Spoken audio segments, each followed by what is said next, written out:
야곱은 혈혈단신으로 이 브엘세바에서 하란까지 800km가 되는 먼 거리를 걸어왔습니다. 그리고 하란에 도착했을 때 마치 야곱을 기다렸다는 듯이 우물가에서 3명의 목자가 앉아 있었지요. 이것은 하나님의 한치의 오차도 허용하지 않는 하나님의 놀라운 은혜 섭리였습니다. 야곱은 그 목자들에게 혹시 하란 땅에 살고 있는 그 라반을 아십니까? 물었고 그들은 우리가 잘 압니다 대답했습니다. 그 순간 라반의 딸이 이 라헬이 우물가로 양떼를 몰고 왔습니다. 야곱은 라헬에게 달려가서 자신이 누군지를 세세하게 밝혔습니다. 그 이야기를 듣고 라헬은 아버지 라반에게 달려가서 전했고 이 삼촌 라반은 이 생질 야곱을 영접했지요. 그래서 이 야곱은 라반의 집에서 한 달을 지냈는데 그냥 지낸 것이 아니라 그 집에서 노동을 하며 지냈습니다. 아니, 야곱이 얼마나 일을 잘했는지요. 삼촌의 마음에 쏙 들었습니다. 그리고 삼촌이 한 가지 제안을 했지요. 네가 친척이지만 내가 어떻게 너에게 무료로 일을 시키겠느냐. 품삯을 정하라. 내가 그러면 주겠다.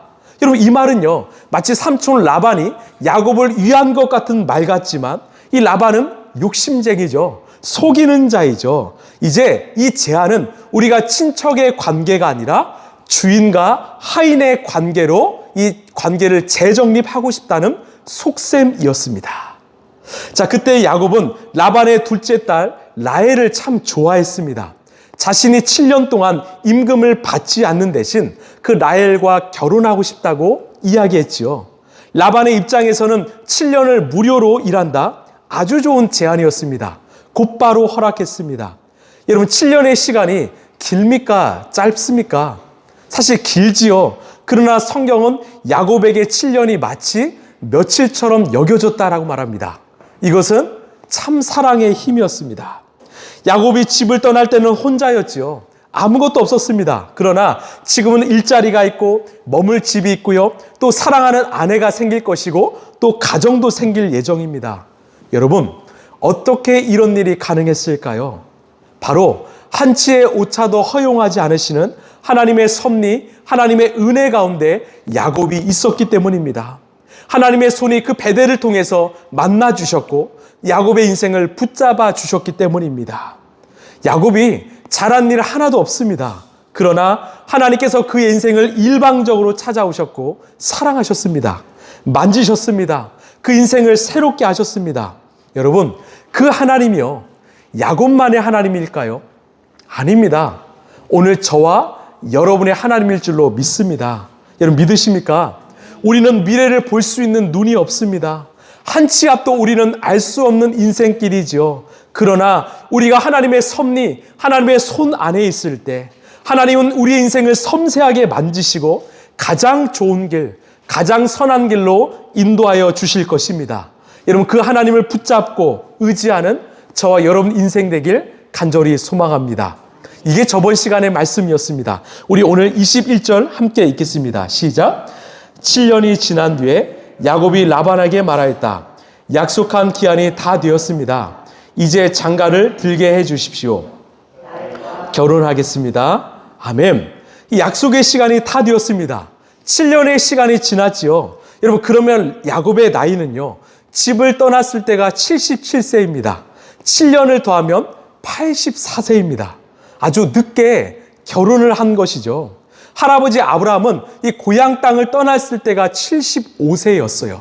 이미 가정을 이뤘을 때였습니다. 아버지 이삭은 40세에 결혼했습니다. 이처럼 야곱은 늘 뭔가 더디고 부족한 사람이었습니다. 그런데 중요한 사실은요, 하나님께서는 그런 연약한 사람을 더 긍휼히 여기시고 더 사랑하신다라는 거예요. 왜? 영하께서 자기 힘으로 모든 것을 다 할 수 있는 어떤 교만한 사람이 아니라 늘 부족하고 연약하고 더딘 사람, 하나님 없이는 살아갈 수 없는 사람이기 때문에 하나님은 더 긍휼히 여기시고 더 사랑하신다는 것입니다. 그래서 우리의 약함이 바로 주님의 강함이 될 수 있다는 거죠. 자, 야곱은 이 삼촌 라반에게 요청했습니다. 삼촌, 약속한 시간이 다 지났습니다. 이제 저 장가들게 해주십시오. 라헬과 결혼하겠습니다. 자, 라반이 어떻게 했습니까? 우리 22절입니다. 시작. 라반이 그 고장 사람들을 다 정해놓고 잔치를 베풀었다. 아멘. 이 라반이요, 마을 사람들을 다 불러놓고 성대한 잔치를 벌였습니다. 우리가 이 구절만 보면 와, 이 삼촌 라반은 약속을 잘 지키는 사람이구나, 이렇게 생각을 할 수 있지만 사실 라반은 어떤 사람이죠? 잘 속이는 사람입니다. 그래서 어떻게 했습니까? 뒤에서 나오겠지만 야곱이 사랑해서 열심히 7년을 바친 그 라헬을 그 야곱에게 준 것이 아니라 그 밤에 레아를 야곱에게 주었습니다. 나중에 확인하겠지만 왜 그렇게 했을까요? 야곱이 7년 동안 무임금으로 일한 덕분에 그 라반이 큰 덕을 많이 받기 때문이지요. 그러니 이 바꿔치기 하면 분명히 착한 야곱은 라헬을 좋아하니까 7년을 또 무임금으로 일할 것이다, 이렇게 계산기를 두드리는 거예요. 그래서 마을 사람들을 모아서 성대한 잔치를 베푼 겁니다. 왜요? 내일 아침이면 야곱은 아내가 바뀌었다는 사실을 알게 되잖아요. 그래서 야곱이 라반에게 찾아와서 삼촌, 이 결혼 무효입니다, 말할 수 있지요. 그래서 미리 마을 사람들을 다 초대해 놓고 성대한 잔치를 베풀어서 내가 속았지만 어쩔 수 없이 이 결혼 물을 수 없도록 미리 장치를 설정한 것입니다. 이렇게 계획적이고 치밀한 사람이었던 거예요. 지금 하수 사기꾼이 이 고수 사기꾼을 만난 것이죠. 자, 우리 23절입니다. 시작. 밤이 되었을 때 신방으로 들여보냈는데 야곱은 그것을 모르고 레아와 동침하였다. 아멘. 자, 23절의 상황이 이해가 되십니까? 아니, 어떻게 야곱이 그 레아와 라헬을 헷갈릴 수 있을까요? 이것은 옛날이었기 때문에 가능합니다. 그때는 이 밝은 조명기구가 없었어요. 기껏해야 횃불이나 그 기름 램프 정도이죠. 그러니 육안으로는 이 보이지 않는 것입니다. 또 당시 이 결혼식 첫날에는 이 신부가 등장할 필요가 없었습니다. 괜찮았어요. 또 밤에 신랑이 신방에 들어가면 이 램프의 불을 끈 다음에 신부가 신방으로 들어갔습니다. 그러니까 야곱은 당연히 라헬이 신방으로 들어왔다라고 생각하고 이 밤을 보낸 것입니다. 또 레아는요, 이 아버지와 함께 아무 말도 하지 않도록 미리 작당을 했던 것이죠. 자, 우리 25절 함께 읽겠습니다. 시작. 아침이 되어서 야곱이 눈을 떠보니 레아가 아닌가. 야곱이 라반에게 말하였다. 외삼촌께서 저에게 있습니까? 제가 그동안 라헬에게 장가를 내려고 외삼촌 일을 해드린 것이 아닙니까? 외삼촌께서 왜 저를 속이셨습니까? 아멘. 자, 아침에 일어난 야곱이 깜짝 놀랐습니다. 아니, 라헬이 아니라 이 언니 레아이잖아. 얼마나 황당했을까요? 곧바로 삼촌에게 달려가 따졌습니다. 삼촌, 왜 저를 속이셨습니까? 그때 이 라반의 대답이 참 황당한데요. 우리 26, 27절입니다. 시작. 라반이 대답하였다. 큰 딸을 두고서 작은 딸부터 시집 보내는 것은 이 고장의 법이 아닐세. 그러니 이래 동안 초래 기간을 채우게. 그런 다음에 작은 아이도 자네에게 주겠네. 그 대신에 자네는 또 7년 동안 내가 맡기는 일을 해야 하네. 아멘. 이 삼촌은요, 이 눈 깜빡하지 않고요, 뻔뻔하게 말합니다. 첫째를 먼저 시집 보내는 것이 우리 고장의 법이라네. 그렇다면 미리 말해 주었어야죠. 미안하다는 말도 하지 않습니다. 그러면서 하는 말이 7일의 이 초래 기간, 즉 결혼 기간을 채우게. 그러면 내가 이 라헬을 주겠네. 근데 조건이 뭐예요? 대신 7년 동안 내가 맡기는 일을 해야 한다네.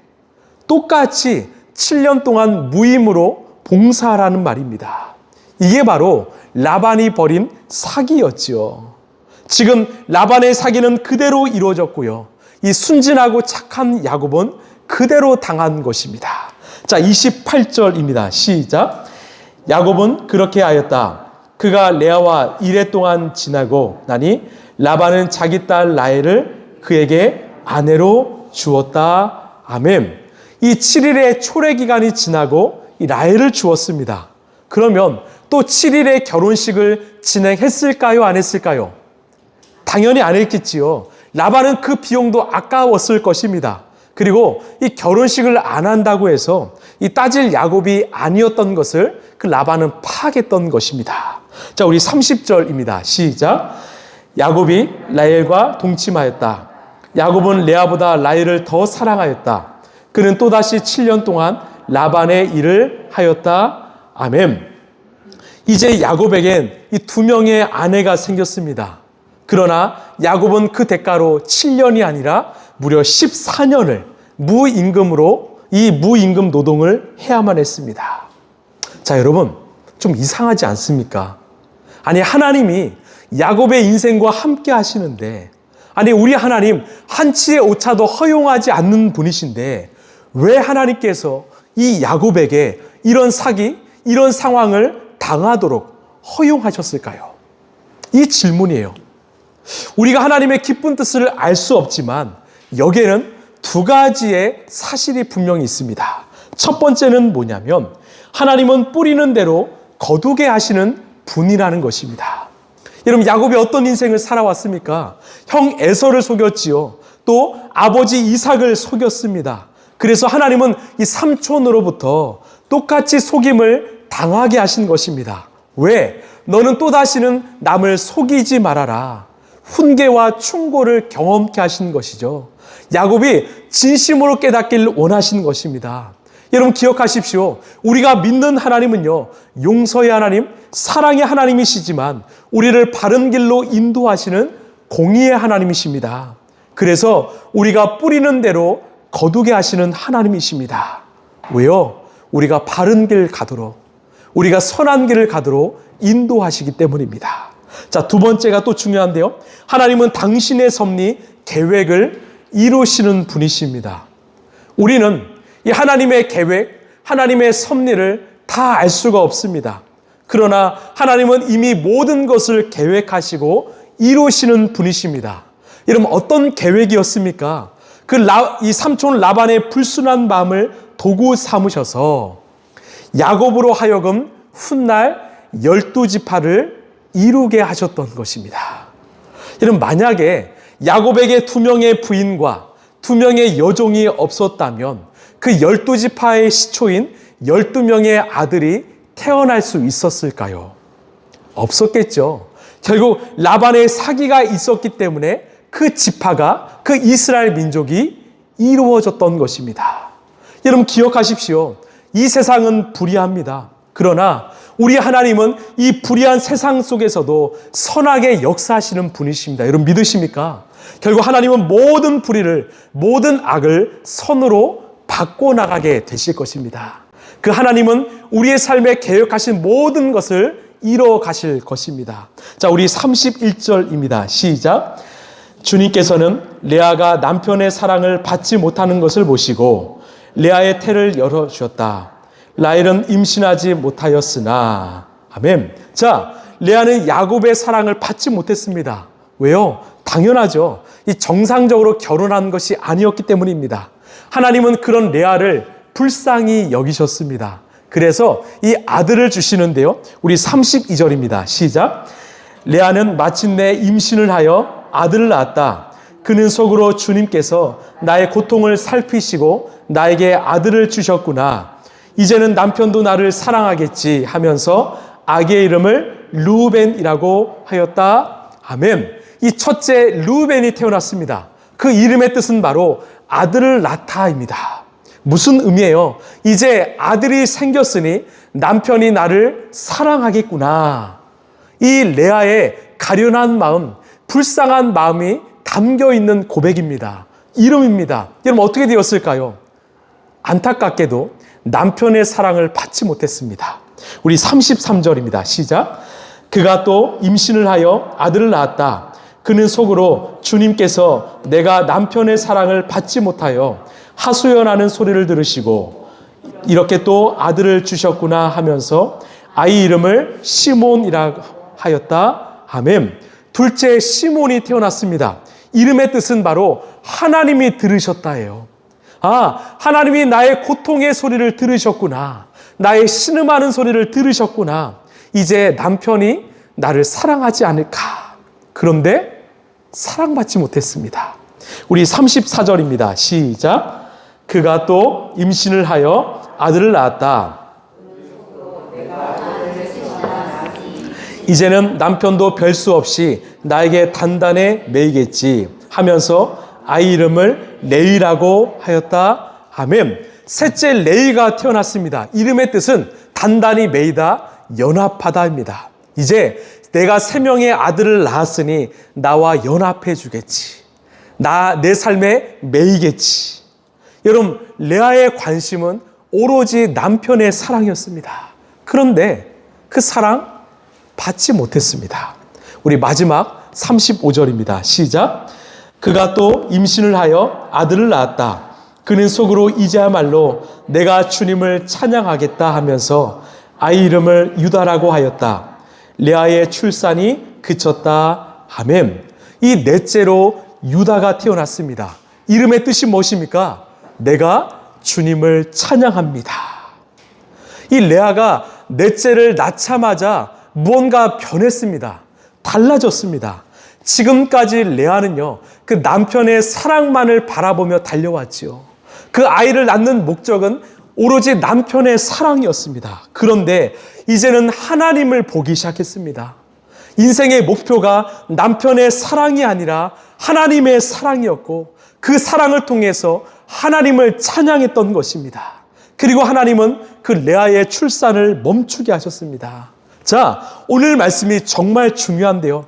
하나님은 오늘 말씀을 통해서 우리에게 무엇을 말씀하기를 원하실까요? 여러분, 레아는 상처가 많은 여자였습니다. 자신이 원치 않은 결혼을 했고 또 남편에게 사랑을 받지 못했습니다. 남편의 사랑을 받기 위해서 열심히 아들을 낳았지만 그 사랑 자신에게 오지 않았습니다. 그런데 그 레아가 어떻게 변했습니까? 이제는 남편의 사랑을 구걸하지 않고 하나님을 붙잡았습니다. 하나님께 시선을 드리고 하나님을 의지하며 하나님께 영광을 돌리고 하나님만을 찬양했습니다. 하나님은 이 레아의 상처를 치유하시고 레아의 인생을 사용하셨습니다. 여러분 잘 들으십시오. 훗날 하나님을 찬양합니다라는 이름의 뜻을 가진 유다를 통해서 우리 하나님 어떤 일을 벌이십니까? 바로 유다를 구원의 족보로 사용하십니다. 유다의 족보에서 통일 이스라엘을 건설한 바로 다윗이 태어났고요. 그리고 인류를 구원하시기 위하여 이 땅에 오신 예수 그리스도께서 유다의 족보를 통해서 태어나셨습니다. 여러분, 하나님이 택하시고 사용하시는 인생은 어떤 인생일까요? 바로 우리 하나님만을 사랑하고 하나님을 찬양하는 인생입니다. 말씀을 마무리합니다. 여러분, 어떠한 사랑을 구걸하고 계십니까? 여러분, 무엇을 우리가 의지하며 무엇을 향해 찬양하고 있습니까? 여러분, 하나님을 사랑하시고 하나님을 의지하시길 바랍니다. 때로는 우리 때때로 우리의 인생이 진행되지 않을 때가 많습니다. 하나님을 믿지만 우리의 인생이 사망의 음침한 골짜기로 갈 수도 있고요. 인생의 폭풍우를 만날 수도 있습니다.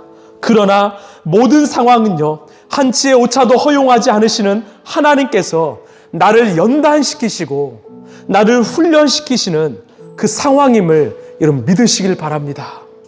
또 하나님께서 당신의 계획을 이루시는 그 시간임을 여러분 기억하시길 바랍니다. 내가 하나님을 찬양할 때 그 레와와 유다를 통해서 이 땅에 다윗이 탄생했고 예수 그리스도가 탄생하셨던 것처럼 이 땅을 구원하셨던 것처럼 우리의 삶을 통해서 우리 하나님의 뜻, 하나님 나라가 이 땅 가운데 이루어지게 되길 간절히 소망합니다.